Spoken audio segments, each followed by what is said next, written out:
La dejaron sola y sin esperanza, hasta que alguien decidió ayudarla. La noche la encontró más abandonada que la propia casa. El viento se colaba por las rendijas de la taipa y traía olores del patio, brea vieja, polvo de caña, un rastro de humedad que parecía meterse bajo la piel. Catarina se aferraba al chal que tenía alrededor de los hombros, sintiendo el peso redondo de la vida que llevaba dentro. Una presencia cálida y punzante, a la vez que le recordaba por qué no podía rendirse. Al farol más cercano le faltaba una mecha. La luz que había era pálida, y sobre el cielo, la luna apenas delineaba las siluetas de las palmeras. La carreta que la había dejado allí había chirriado hasta perderse, y el latido del casco de los caballos se había diluido como un último adiós.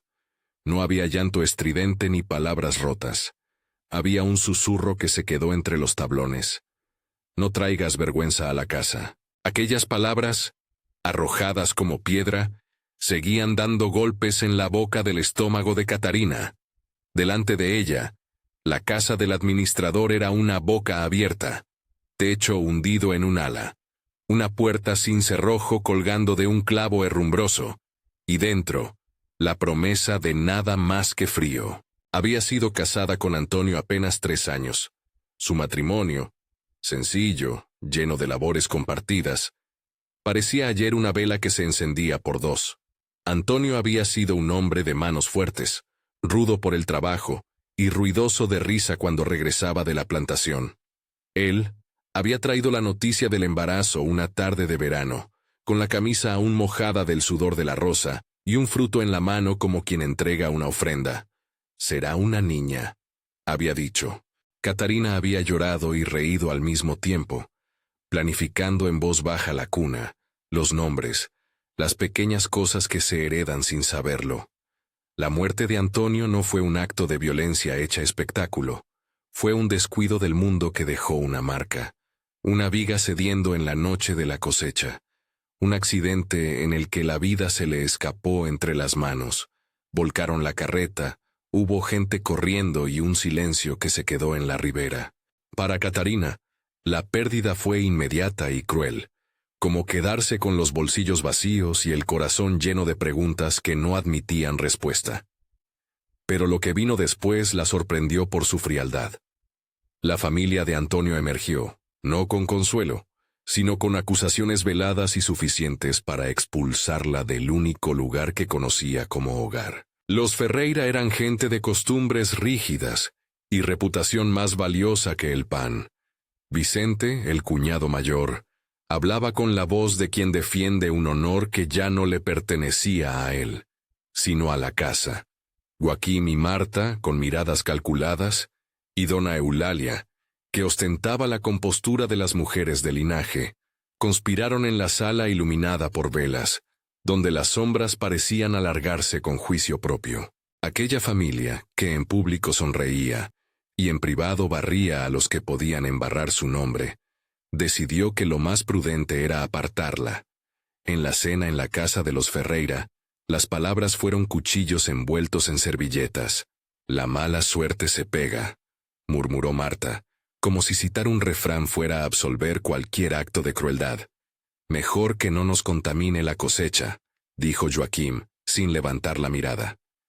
Dona Eulalia habló de especulaciones y superstición. Vicente, con su mandíbula apretada, se limitó a ordenar el traslado. Una carreta, una noche, y que la dejasen en la decencia mínima de la casa del administrador. Nadie dijo, «Te acompañaremos». Nadie ofreció la mano que sostuviera su espalda cuando el miedo la empujara. La expulsión fue discreta, sin escándalo, como si fueran corrigiendo un error menor.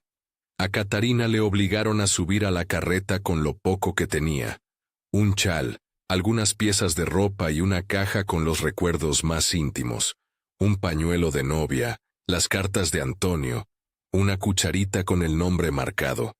Recordó las manos de su esposo sosteniendo el volante de la carreta en una noche de verano, la promesa de volver con más cuentas pagadas, y ahora solo quedaba el sonido de las ruedas sobre la tierra, como un latido que se alejaba. Al bajar, La carroza los dejó en un sendero de barro. La casa del administrador parecía olvidada por Dios y por los hombres. Sus paredes de taipa mostraban manchas de lluvia de años pasados, y el techo, donde el musgo reclamaba su trozo, crujía con cada ráfaga. Catarina empujó la puerta y entró como quien se mete bajo la piel de una criatura moribunda. En la despensa no había más que un saco de harina endurecida y un barril con agua rancia que olía a humedad. Se sentó en el umbral y puso una mano sobre la barriga, como si apretarla pudiera sellar la promesa de la vida que todavía latía. Las primeras noches fueron una lección de astucia. Catarina aprendió a medir cada sorbo, a estirar la harina en una papilla mezclada con agua, hasta que el cuerpo dejó de reclamar con tanta insistencia. Hizo un pozo improvisado con una lata atada a una cuerda vieja y bajó hasta encontrar un hilo de agua clara. A veces, cuando la sed era más aguda que el miedo, se inclinaba sobre la lata y el reflejo le devolvía la cara cansada de una mujer que se negaba a perder a su hijo. Encontró frutas silvestres en un ceibo cercano, jabuticabas negras y dulces que explotaban en la lengua como pequeños secretos. Un día, al abrir el lomo de una rama caída, descubrió insectos que la gente de la región llamaba tanajuras. Eran parte del sustento en tiempos de carencia. No era un banquete, era supervivencia. El sabor era una mezcla de tierra y proteína que su cuerpo, hambriento, aceptó sin glamour. En el silencio de esas comidas, hablaba en voz baja con la criatura que crecía. Le decía su nombre en el futuro, le contaba cómo eran las manos de su padre, recitaba pequeños rezos aprendidos en la iglesia del pueblo, o simplemente le prometía que, aunque el mundo fuera duro, no lo sería tanto con quienes tuvieran el calor de una madre. Las noches eran las más implacables. El frío se alojaba en los huesos y el chal se hacía insuficiente. Se arropaba alrededor del vientre, contaba las estrellas y las veces que su propio pulso marcaba la vida. A veces, en mitad de la noche, la memoria le traía la voz de Antonio llamándole desde la cocina. «Catarina, trae la lámpara», y por un segundo la casa se llenaba de luz. Aquellos recuerdos eran tanto medicina como veneno, alimentaban la esperanza y rasgaban la herida. En medio de esa penuria, la dignidad de Catarina no se quebró en su misión. Había en ella una práctica serenidad, una manera de ordenar lo poco que tenía y sacar provecho de las cosas más humildes. Remendaba su ropa con paciencia, hacía cuentas para estirar la harina y, sobre todo, cultivaba una determinación silenciosa, proteger lo que llevaba dentro a cualquier costo. No se dejó llevar por la amargura. La ira existía, sí, pero prefería transformarla en recursos. Sabía que la comunidad juzgaría, que la familia de Antonio celebraría su expulsión como un acto justo, y, sin embargo, decidió resistir. Los días se parecían, cada uno una repetición con variaciones mínimas. Búsqueda de agua, recolección de frutas, curarse con hierbas que recordaba de la niñez. A medida que el vientre se hacía más evidente, los pasos le costaban más, y el mundo se mostraba más rígido. La gente del pueblo pasaba por el camino principal como sin nada, con sus trajes limpios y su indiferencia perfecta. Algunos lanzaban miradas esquivas, otros cuchicheaban detrás de los abanicos.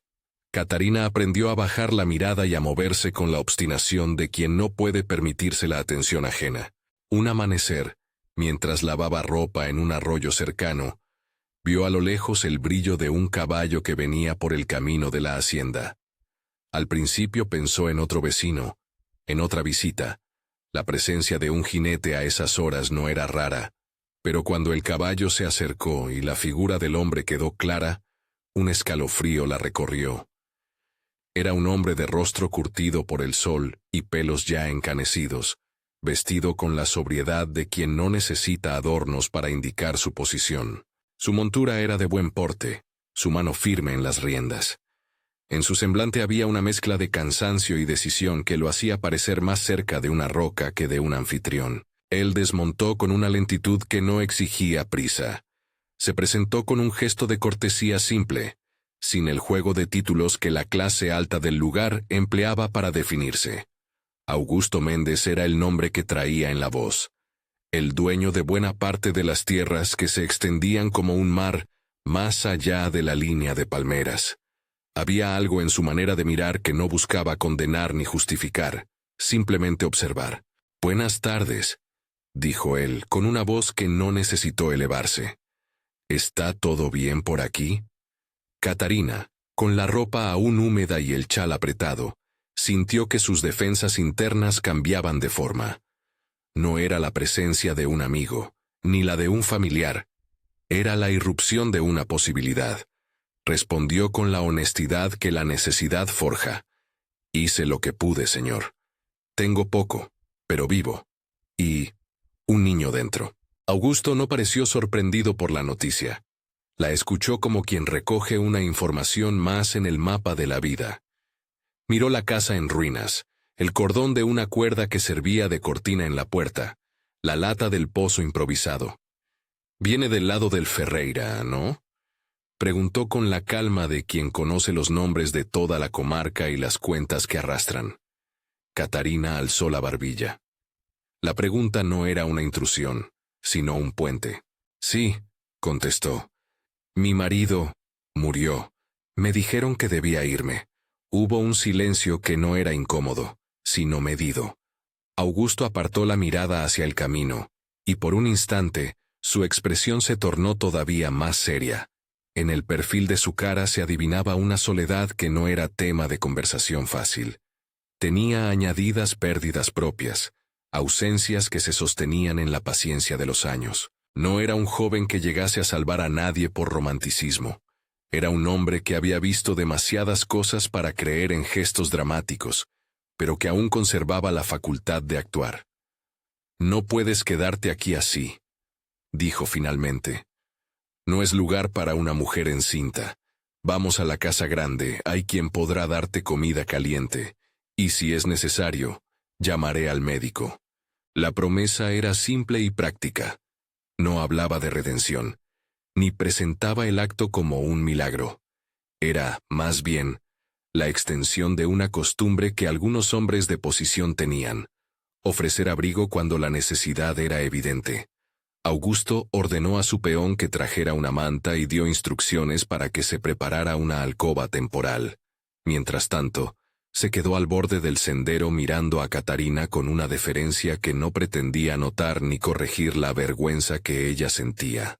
Cuando el peón dejó una taza de caldo caliente entre sus manos, algo en el calor de aquella sopa le devolvió a Catarina una sensación elemental: comer sentada frente a alguien que no mira con juicio. El primer sorbo le recorrió la garganta como si cerrara un circuito que se había abierto con la expulsión.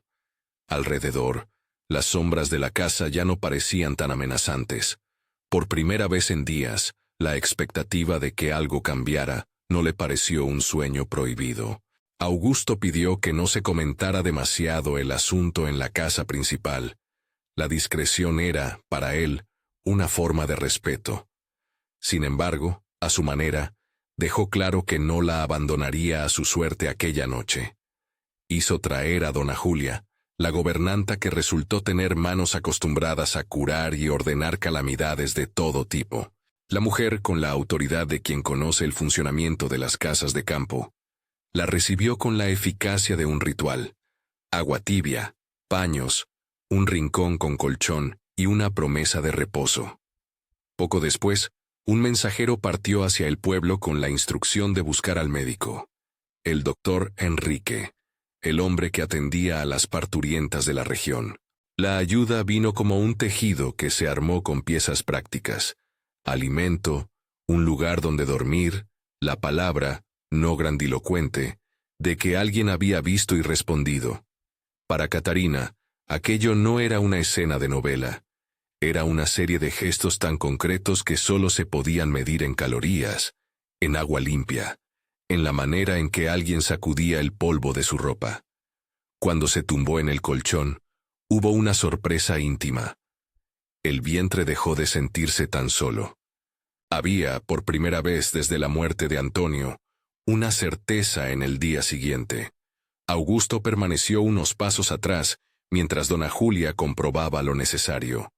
No se acercó con palabras de posesión, ni con promesas hechas para la galería. Su comportamiento fue frío y eficaz, pero no falto de humanidad. Cuando la noche ya cubría la casa grande con su manto estrellado, él se quedó observando la figura de Catarina dormida, y le vino a la mente la idea de que aquel acto de socorro tenía implicaciones que la sociedad no perdonaría tan fácilmente. Un niño nacido fuera de la tutela de un hombre con nombre podía verse marcado por prejuicios durante toda su vida. A la mañana siguiente, en el desayuno servido con la discreta elegancia de la mesa de un hacendado, Augusto mencionó lo inevitable con la misma sencillez con la que puso la taza delante de Catarina. Si hay posibilidad de asegurar el porvenir del niño, sería prudente regularizar su posición, dijo sin dramatizar. No hablo de compases legales que la ciudad podría exigir, sino de una convención social. El matrimonio podría dar nombre, un apellido, recursos. Catarina sintió que una especie de terremoto interno la sacudía. Aquella propuesta, planteada como una medida práctica, abría un abismo moral y emocional en su pecho. Era comprender que la decisión implicaba renacer de una forma distinta. Aceptar, de algún modo, poner su vida en manos de otro. También era proteger lo que llevaba dentro. No era una proposición de romance instantáneo, ni el gesto de un caballero que ofrece su nombre sin consecuencias. Augusto no pretendía pintar la escena con flores. Lo que ofrecía era seguridad, techo, alimento, legitimidad social, acceso a un médico si la emergencia lo exigía, porvenir para la criatura. Era, en términos concretos, apagar la llama de la precariedad que la amenazaba cada día. Para Catarina, la palabra aceptar cargaba con la memoria de Antonio. Había juramentos, un nombre propio que resonaba en su alma. Pensó en la imagen de su esposo, en el pan que compartieron, en las manos callosas que ahora eran solo recuerdo. ¿Traicionaría su memoria si se casaba por conveniencia? ¿Sería acaso un acto de traición no hacerlo, castigando a la criatura con un destino incierto? La decisión no era simple ni mecánica. La honestidad de su oración interior, sus conversaciones a solas con el que latía dentro de ella, le exigían más que una respuesta impulsiva. Augusto, percibiendo la lucha en sus ojos, no insistió.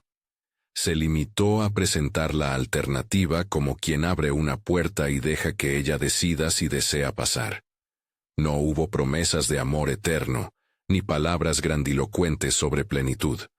Fue un ofrecimiento práctico hecho por un hombre que había conocido pérdidas y que entendía, por sus experiencias, que algunas decisiones se toman para proteger a los más vulnerables. En aquel momento, antes de que Catarina pudiera responder, llegó el mensajero con noticias del pueblo. Corrillos de murmuraciones empezaban a formarse. La discreción había sido difícil de mantener. Entre los comentarios de la gente, las suposiciones y la curiosidad, empezaba a surgir el peligro de que la bondad se convirtiera en arena mudable. La opinión pública podía poner en jaque la posibilidad de una vida tranquila para la criatura que venía. Si aún no te has suscrito, quédate un momento. Esta historia sigue mostrando que, a veces, la esperanza llega envuelta en sencillez. Catarina pidió tiempo para pensar. Lo pidió como quien pide un mapa antes de cruzar un territorio desconocido. Volvió a arrebujarse en el chal, dejando que las preguntas se acomodaran en su mente. El futuro del niño, su propio dolor, la mirada de los Ferreira que, si se enteraban de un matrimonio con el dueño de la hacienda, quizá reaccionarían con furia o con otra forma de control. Sabía, además, que aceptar no borraría las voces de la gente ni disminuiría la memoria de Antonio. Sería, en cambio, una decisión consciente para construir algo nuevo. Los días que siguieron fueron de tanteo. Augusto ordenó que se trajera al doctor Enrique para una consulta, y el médico, con su maletín de cuero y su profesionalismo austero, confirmó lo que ya intuían. El parto estaba próximo, y la atención médica podría marcar la diferencia entre el riesgo y la seguridad. Dona Julia se convirtió en una presencia constante. Curaba con manos firmes, preparaba ungüentos y hablaba con la experiencia de quien había visto nacer a más de una generación en la casa grande. No era únicamente la ayuda física, era la red que se tejía alrededor de Catarina. Un tejido que, por pragmático que fuera, significaba resguardo. Augusto habló con la humildad de quien no pretende forzar el corazón de nadie. Contó, en pequeñas confesiones a la gobernanta, que había perdido a su esposa años atrás y que la soledad le había enseñado el valor de dar un nombre a quienes lo necesitaban. No procuró hacer de su proposición un gesto de deuda moral. La presentó como una alternativa honesta para asegurar que la niña que vendría no tuviera una vida marcada por la vulnerabilidad. Dejó que el tiempo hiciera su trabajo y observó con paciencia la manera en que Catarina meditaba la idea. Mientras tanto, en la otra orilla social, las aguas se agitaron. Vicente recibió noticias, y la noticia se comportó como pólvora.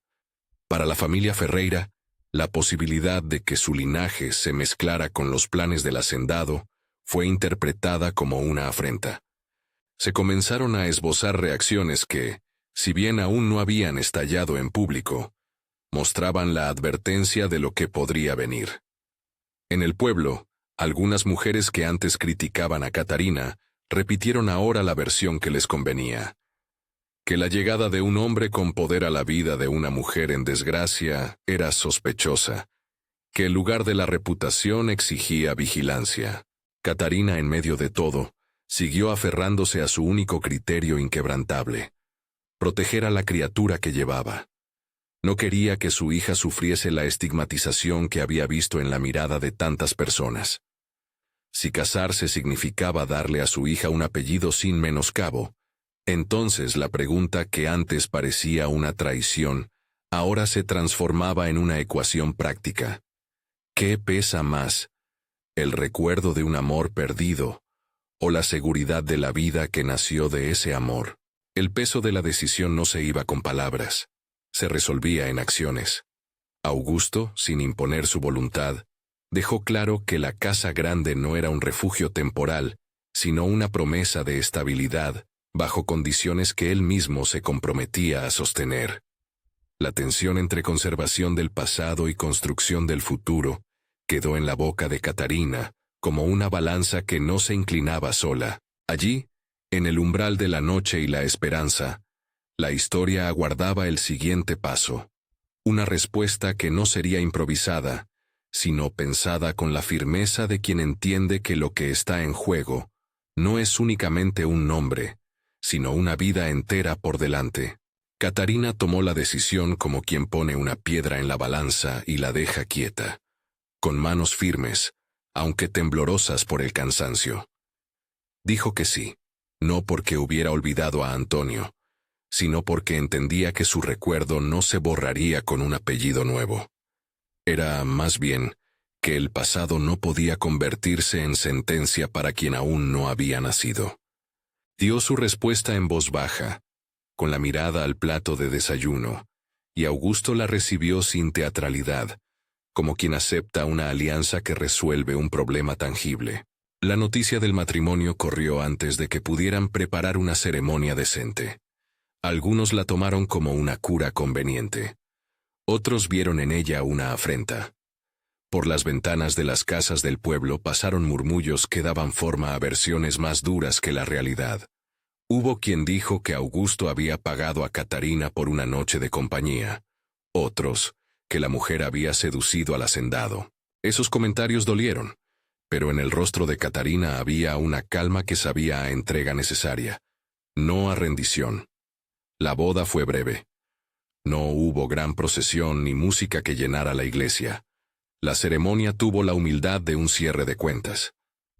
El cura la bendijo con la formalidad de quien conoce muchos destinos cruzados, y da una palabra porque es su oficio. Dona Julia, con los ojos húmedos, arregló los pliegues del chal para que la mujer luciera digna, y Augusto, con una mano temblorosa que oculta solo por fuera la emoción, Sostuvo el anillo de oro sencillo que había pertenecido a su esposa fallecida. No era una farsa. Era una costura de dos historias para que la nueva vida tuviera costado firme. En la plaza principal, donde las señoras de linaje discutían la decencia de los acontecimientos, las conversaciones continuaron ruidosas. Vicente, que nunca perdía oportunidad de mostrar la rigidez de sus gestos, no ocultó la incomodidad. Sentía que su autoridad moral sobre la familia había sido desafiada. Hubo miradas que pesaron como balanzas inclinadas hacia el juicio. Pero ya había poca vuelta atrás. La firma ante el escribano, la confirmación de testigos respetables, alguno, por conveniencia, aceptó prestarse a la imagen de legitimidad. Y la vida, con su irresistible demandar de lo práctico, siguió. Los días previos al parto se llenaron de preparativos sobrios pero atentos. Dona Julia organizó la alcoba con la precisión de quien ha visto a la vida llegar tantas veces, y no se fía de la fortuna. Colocó sábanas limpias, templó el agua para las compresas, preparó ungüentos y sopas que reavivan. El doctor Enrique revisó a Catarina con profesionalismo sereno, describió el progreso del embarazo, y trazó con calma las señales que indicarían el momento del nacimiento. Además, dejó instrucciones claras. Nadie, salvo las manos de confianza, debía atenderla, y la privacidad sería tanto un resguardo como un acto de respeto. La cotidianeidad en la casa grande comenzó a ser un aprendizaje mutuo.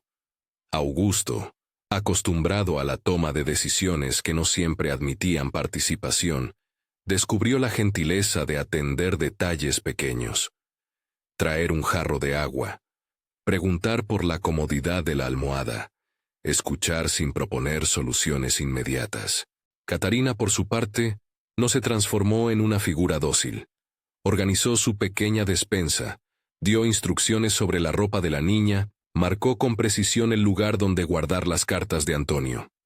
Su presencia llenó la casa de gestos sencillos, unos paños al sol, una olla que burbujea, una risa contenida al ver a Elena en su sueño. Hubo momentos en que la convivencia rozó la tensión. La gente seguía hablando. En el mercado, algunas voces ofrecían versiones malintencionadas. En la iglesia, la discreción de unos pocos no alcanzaba para acallar a los que juzgaban. Vicente, en particular, no dejó pasar ocasión para recordar los supuestos fallos de Catarina. Intentó con pequeños desaires recuperar la autoridad que sentía usurpada. Ordenó a un capataz marginalmente vinculado que mirase con dureza, dejó caer comentarios en reuniones comunitarias que pretendían sembrar duda. Pero Augusto no era hombre de dejarse intimidar por intrigas domésticas. Cuando escuchó la voz de Vicente filtrándose entre rumores, reaccionó con una firmeza que desconcertó a quienes esperaban que el poder económico se entendiera con indulgencia. El día del parto llegó como llega la tormenta anunciada, con el cielo advirtiendo, con el pulso de la casa acelerándose. Dona Julia y el doctor Enrique se prepararon en silencio, con la experiencia como pantalla donde proyectar cada movimiento. Las manos que sostuvieron a Catarina fueron manos humanas y prácticas, la de Dona Julia para sostener, la del médico para medir y diagnosticar, la de Augusto, al principio temblorosa, luego firme, para ofrecer una presencia que no intervenía en lo técnico, solo ofrecía contención. En los minutos en que el trabajo se tornó más intenso, había sonidos que no eran palabras, compases de respiración, el crujir de la madera bajo la tensión, el agua calentándose para aliviar. Catarina transcurrió el trabajo con una mezcla de fortaleza y vulnerabilidad, que era la misma mezcla de la vida. Recordó la voz de Antonio en un instante fugaz, llamó su nombre sin proponérselo, y luego se concentró en el presente. Había dolor, sí, pero también una certeza que la sostenía, que aquello que viniera sería recibido. El llanto, cuando llegó por primera vez, fue de la niña y de la casa entera. Un sonido cortante, pequeño, que rompió en 1000 pedazos la tensión y la llenó de alivio. Elena abrió los ojos a un mundo ya dividido por prejuicios, pero allí estaba, llena de vida, con la piel caliente y la respiración entrecortada. Augusto la sostuvo por primera vez sin palabras, la miró, y en su rostro se dibujó algo que no era solo protección.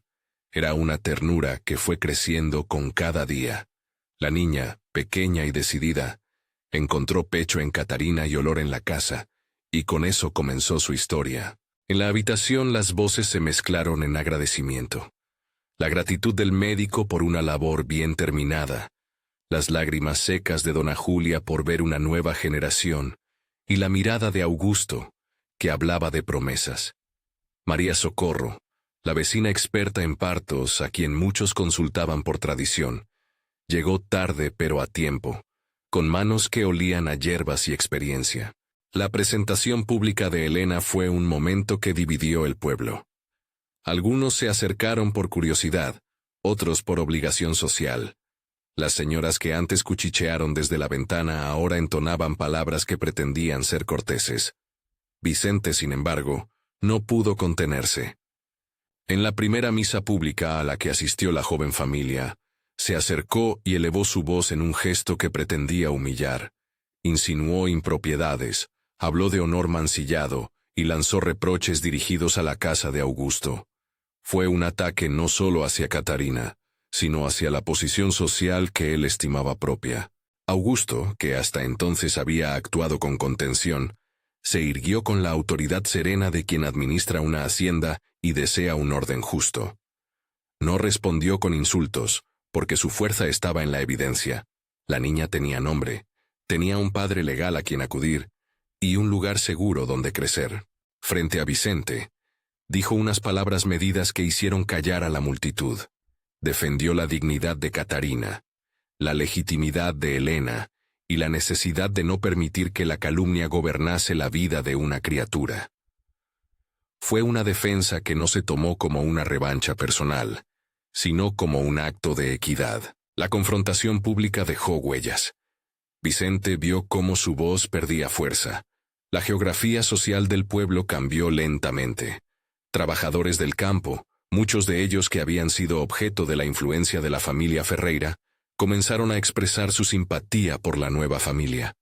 Algunos recordaron que la bondad práctica siempre ha sido una moneda valiosa en tiempos duros, un techo, comida caliente, trabajo justo para quien se esfuerza. Eso no borró la rivalidad, pero minó la autoridad de quienes pretendían imponer castigos morales por un acto de solidaridad.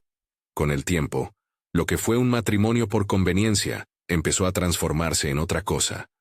No ocurrió con rapidez, sino con la paciencia de los días compartidos. Augusto mostró su cariño en detalles discretos. Corría la persiana para que el sol despertara a Elena. Atendía a la niña cuando la fiebre la atacaba y le contaba historias en voz baja por la noche. Catarina, que no cedió su autonomía, encontró en Augusto un compañero que escuchaba sus decisiones respecto a la casa, a la crianza, a las pequeñas rituales que mantenían viva la memoria de Antonio. No hubo un punto exacto en que la conveniencia mutara en afecto. Fue un tejido hecho con hilos cotidianos, la mirada que espera sin exigir, la sonrisa que se abre cuando otra persona reconoce el valor de tus actos, la mano que ayuda a aflojar una soga sin fanfarrias. Elena creció con la mezcla de dos herencias, la de su madre, de trabajo y resistencia, y la del padre adoptivo, de orden y responsabilidad. Aprendió a distinguir la tierra por su olor, a reconocer los nombres de las plantas, a ayudar en pequeñas tareas de la hacienda. Catarina le enseñó a coser, a leer en voz alta las cartas viejas, a nombrar los árboles por su fruto. Augusto le mostró cómo contar las cuentas del campo, cómo decidir con cautela y, a veces, con generosidad. La niña fue el puente que consolidó una familia. Su risa dispersaba las sombras de la sospecha, y con cada año que pasaba, más personas en la región comenzaban a ver en la casa grande un lugar de esfuerzo, no de lidiar con privilegios vacíos. El jardín que nació en el lugar donde la casa vieja de Taipa había quedado en ruinas, fue un símbolo que nadie esperaba. Catalina, con la paciencia adquirida en noches de privaciones, decidió plantar allí un pequeño huerto. Empezó con semillas que le dieron en la parroquia, luego con esquejes traídos por vecinos conmovidos, hasta que el terreno terminó cubierto de matas verdes, flores, y en primavera, frutos que colgaban como promesas cumplidas. Para ella, el jardín fue terapia y memoria. Al escarbar la tierra, enterraba el peso de la humillación y hacía brotar algo nuevo. La prosperidad que se fue construyendo no fue instantánea ni desproporcionada. Hubo años buenos, otros de lluvia tardía. Hubo trabajadores que se marcharon, otros que llegaron, pero la justicia social, ese modo de ordenar la vida cotidiana con dignidad, se fue imponiendo en pequeñas reformas. Mejor pago a los jornaleros, comida caliente para los colaboradores en la época de cosecha, respeto por las mujeres del servicio. No se trató de un cambio espectacular, sino de prácticas que prolongan la esperanza entre la gente común. En el pueblo se comenzó a hablar con menor juicio de la casa que había dado abrigo a una mujer abandonada. Con el paso del tiempo, esa casa cobró nobleza por la manera en que se administró. La familia Ferreira, por su parte, pagó su propia factura social. La dureza de su expulsión a Catarina no quedó sin respuesta. Su modo de operar, basado en la exclusión, fue perdiendo la gravedad con la que antes imponían su autoridad. Algunos aliados se fueron apartando. Sus encuentros se volvieron menos multitudinarios. Vicente, que había buscado reafirmar su poder con desaires y rumores, terminó viéndose aislado en ciertos ambientes. No fue una justicia dictada por la ley, sino por la reputación que se disipa cuando la gente decide que la crueldad no es un valor que convenga sostener públicamente. No hubo humillación espectacular, apenas la constatación de que la comunidad, a su manera, prefirió mirar hacia quienes ofrecían acciones concretas en lugar de juramentos de honor. Elena creció fuerte. Caminó los caminos de la finca con el pantalón arremangado. Decidió que algunos libros serían su tesoro. Y al hacerse joven, descubrió en la lectura una manera de ampliar la mirada del mundo. Catarina, al verla florecer, sentía una paz que no se había permitido imaginar cuando fue dejada en la casa de Taipa. A veces, sentada en el porche, remendaba ropas y recitaba en voz baja lo que había sido su propia promesa: proteger. Sus manos, marcadas por el tiempo, contaban las historias que ya no necesitaban pruebas. Bastaba con mirar la cara de Elena para que todo cobrara sentido. Augusto también envejeció, con la serenidad de quien aprendió a sostener la fragilidad humana, sin convertirla en un peso insoportable. Perdió algunos amigos a lo largo del camino. Perdió, sobre todo, la costumbre de no hablar de sus propias pérdidas. En las noches en que la lluvia golpeaba la techumbre, abría uno de los libros polvorientos de la casa y leía fragmentos en voz alta para su mujer. Había en su mirada una mezcla de respeto y gratitud. Respeto por la fortaleza que ella había mostrado, y gratitud por la posibilidad de haber ayudado cuando la necesidad era clara. La vida, al final, no fue un cuento sin sombras. Llegaron enfermedades comunes, pérdidas de cosecha y sufrimientos que las palabras no alivian. Catarina sufrió un día una fiebre que le arrebató fuerzas. La casa entera se movilizó.